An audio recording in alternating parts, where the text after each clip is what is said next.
Simulizi imesomwa na Jebron. Naomba subscribe, ni muhimu sana. Simulizi: pesa za kichawi. Utangulizi. Kuna hadithi zisizozoeleka kuhusu pesa zinazobadilisha maisha ya mtu kwa ajabu. Watu wachache wanaodhani wamezikuta wanasema, pesa hizi si za kawaida. Zinapowekwa mkononi mwako, unapata kila unachotaka, lakini kila kitengo kina gharama yake. Hii ni hadithi ya kuwa makini na tamaa na kupata pesa ambazo watu huziita pesa za kichawi. Kisitiri cha mwanzo.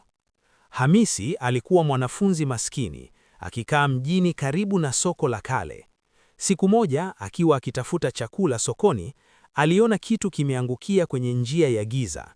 Ilikuwa sanduku dogo lenye mwangaza hafifu ndani. Alifungua na kuona sarafu za dhahabu zenye ishara zisizoelezeka. Kila sarafu ilionekana kuimba kidogo, ikimpa Hamisi hali ya furaha isiyo ya kawaida. Mabadiliko ya maisha. Siku chache tu baada ya kupokea pesa hizo, Hamisi alianza kuona mabadiliko yasiyo ya kawaida. Kila kitu alichogusa kinageuka kuwa mali. Chakula kiliongezeka, vyumba vilijaa mavazi, na hofu yake ya njaa ilitoweka. Hata hivyo, aliweza kuhisi harufu ya kutisha mara tu alipochukua pesa zaidi ya alivyohitaji. Onyo la pesa za kichawi. Siku moja, Hamisi alikutana na mzee mmoja mwenye jicho la kipekee sokoni.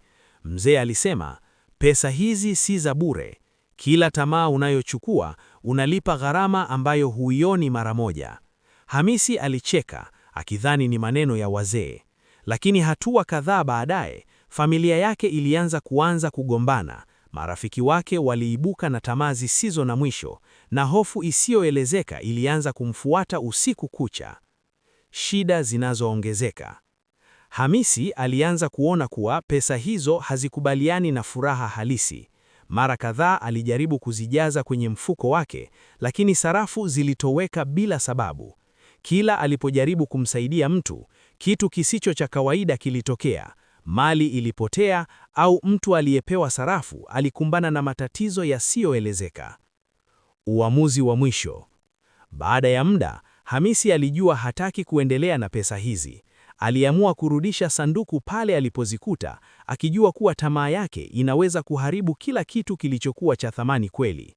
Mara baada ya kurudisha sarafu, hali ilirudi kuwa ya kawaida. Lakini Hamisi alijifunza somo lisilo la thamani, kuwa tamaa isiyo na mwisho inaweza kuharibu furaha ya kweli. Hitimisho.